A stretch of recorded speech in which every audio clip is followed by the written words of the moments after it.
ضلع کے بھدراوتی کی اہم صنعت میں شمار ہونے والے VISL کارخانے کو دوبارہ شروع کرنے کے تعلق سے کرناٹک کی کانگریس حکومت نے بھی ہاتھ اٹھا لیے ہیں۔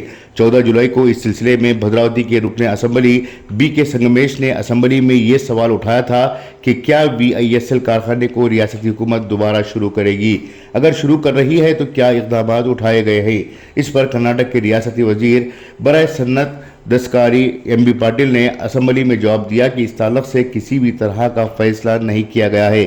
مزید وزارت نے اسمبلی میں بتایا کہ بھارت سرکار کے نیتی آیوگ کی سفارش کے مطابق سال 2016 میں ہی کابینٹ نے VISL کو فروخت کرنے کا فیصلہ کیا تھا۔ اس کے علاوہ کارخانے میں پروڈکشن بند کرنے کے لیے بھی ہدایت جاری کی گئی تھی۔ باوجود اس کے نجی کمپنیاں کارخانے کو شروع کرنے کے لیے دلچسپی نہیں دکھائی تھی اور اس کارخانے کو گلوبل ٹینڈر کے ذریعے چلانے کے لیے ٹینڈر بلایا گیا تھا، مگر اس میں بھی کسی نے دلچسپی نہیں دکھائی۔ واضح ہو کہ منڈیا کے مئی شوگر کارخانے کو نقصان سے بچانے کے لیے پچھلی BJP حکومت نے ریاستی حکومت کی جانب سے سرمایہ لگایا تھا، لیکن VISL کارخانے کو بچانے کے لیے نہ تو BJP حکومت تیار تھی اور نہ ہی کانگریس حکومت تیار ہے۔ کرناٹک میں کانگریس حکومت کے قیام سے پہلے سدرامیا بطور اپوزیشن لیڈر وزیر اعظم نریندر مودی سے اس بات کا مطالبہ کیا تھا کہ وہ VISL کارخانے کو سر از نو شروع کرنے کے لیے اقدامات اٹھائیں اور کارخانے کو نجی کمپنیوں کے حوالے نہ کریں۔ کارخانے کے بند ہونے کے بعد 20,000 افراد بے روزگار ہوئے ہیں۔ اس کے علاوہ ریاست میں لوہا اور اسٹیل کا ایک واحد کارخانہ بھی بند ہو چکا ہے۔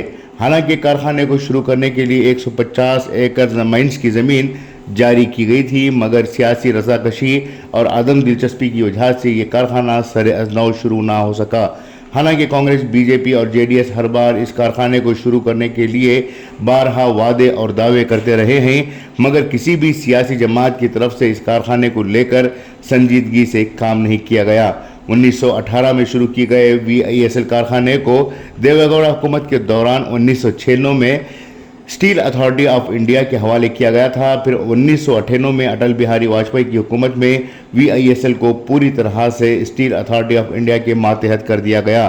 2020 میں مودی حکومت نے اس کارخانے پر جو سرمایہ لگایا گیا تھا اس سرمایہ کو واپس لے لیا، جس کی مخالفت بھی کی گئی تھی۔